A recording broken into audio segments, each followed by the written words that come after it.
G'day, ZiggyD here. In this video I'm going to be going over the passive skill tree for my beginner's Tanky Blood Magic Ranger. I'm actually going to be going over two variants of the tree, a blood magic variant of it and a mana based variant of it. Now the reason I'm making this video is because I've had a ton of requests from people who have either, they've been following the Path of Exile Survival Guide series and really enjoying the build but are unsure of which direction to head in when they get ahead of me, or they just want to have a good idea of how the build actually works. So that's the first reason I'm doing this. The second reason is I've also had some people message me who are concerned that blood magic isn't viable now that we can't really run auras on blood magic. So I'm going to agree with you guys there. We can't really run auras on blood magic, and I've decided to change the build slightly to not really even try to run any auras at all. We're just going to instead use those points for other cool things and use the gem sockets that we might use for the blood magic support gem in a mana based version of the build to instead run something like added fire or get some extra damage that way. And I think it's going to be very viable, very strong, and both builds are very comparable to each other. So let's explain this theory a little bit more. If you're going to go a mana-based variant of this sort of build, you're going to be doing, reserving most of your mana with auras, maybe 1 or 2 auras, possibly, and then you'll be using blood magic support on your skills to be able to use those. Unless you really put some effort into speccing into mana and get some good mana gear, you can't really support a good skill that's leveled up with lots of support gems on it. It just costs too much. So using the blood magic support gem is a great way around that, and it's what a lot of builds end up using. So basically, think of it in this sort of way. We run the Hatred Aura, we get 30%-ish extra damage on our build by running a mana-based build. We do, however, have to run the Blood Magic Support Gem on our main skill and pretty much all of our skills, really. So, however, in the Blood Magic version of the build, we can't run that Hatred Aura, so we don't get that 30%, but instead of running the Blood Magic Support Gem, we instead put an added Fire Support Gem on there, giving us 30% damage. Works out to be pretty even. Not to mention, blood magic is very point efficient. Instead of spending points on things like mana, we can spend them on life, which serves the dual purpose of being our mana and also being survivability. So blood magic's about being super simple, super efficient, and just very powerful in a simple sort of way. And that's why I made this the beginner build. I am going to go over how you can change this build to a mana-based variant though, in case you really do want to run some auras and want to change the build up a little bit. It's only a few minor changes, but for beginners I'm going to strongly recommend you stick with the blood magic variant. So let's go over that now, the order that you take the passives in. So basically, we have a lot of cool damage stuff up here, but we're going to leave that for later. We're going to start off with Evasion and Life coming through these nodes here. Very, very powerful nodes in the early game. You'll be very tanky right from the outset. These never used to be here for the Ranger, and Ranger had a pretty tough time starting the game before these. But now, these Evasion and Life nodes are fantastic stuff, so we're going to head through there. Now, we probably come through and grab Finesse, and we're actually going to grab Heart of the Oak, because these are pretty nice survivability nodes as well. They stop you from getting stunned and give you some extra life. And we'll probably even just grab Ballistic Mastery real quick there for a bit of extra damage. It's not too bad to get a bit of damage in the early game. It's going to speed up your progression.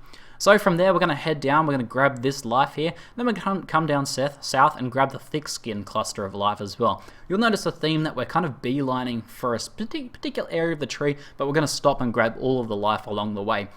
Now, at this point, we're probably going to grab the Wisdom of the Glade node here for extra intelligence. If you can get an intelligence next piece, then you might not need to get it. Just grab it if you need it to support some of your skills. Then from there, we're going to come through and grab Iron Reflexes. We're going to head straight through here. We'll probably duck down and grab these life nodes again, and maybe even consider ducking down and getting the Resistance node, because it'll make it a bit easier. We don't have to focus too much on our gear then. From there, we're going to come through. We're going to go straight up down here. We're going to grab these excellent life nodes. Then we're going to, we'll probably grab Blood Drinker at the same time as well for 2% physical attack leached back as life. And then we're going to go straight for Blood Magic. So we should be getting Blood Magic around level 30 to 40.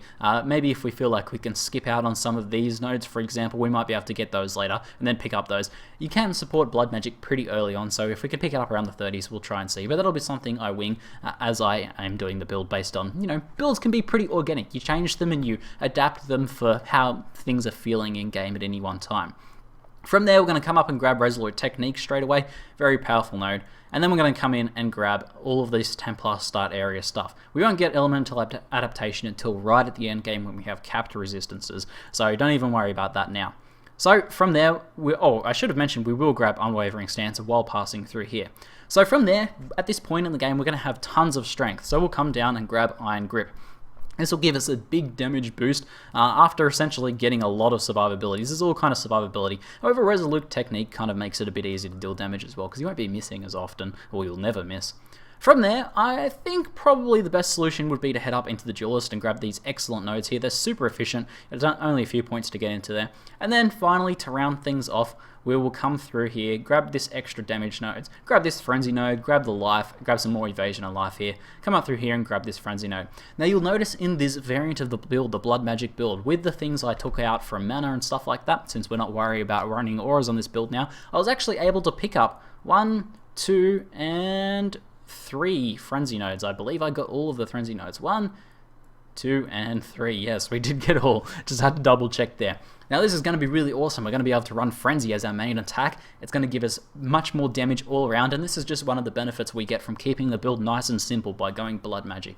We can run these Frenzy charges. It's going to increase our attack speed and increase our damage a lot for single targets. So I'm really excited about that. I think this build's going to turn out really, really nicely. So let's talk about the mana variant in case you guys do want to go the aura running route. Obviously we drop Blood Magic, we still head through here because we still want to go up into the Templar area. It's still a very nice sort of area to go. Most things are the same, you'll find. We can grab, Life Leech still for extra survivability. This is still a tanky character. And we still get Iron Grip, although it's not quite as good in this build, still fairly good. Now, we essentially, to help us support mana, we're going to grab this excellent Mana Geyser node here, Mana Flows, sorry. This cluster here is really nice, really point efficient, we're already there. Gives us extra regen, which is going to help out a bit, and mostly just give us a bit more extra mana. Now we're probably going to run our skills on Blood Magic support gems, so maybe we can even consider dropping this. So if we do drop this, we can just grab some extra damage nodes or life nodes somewhere else.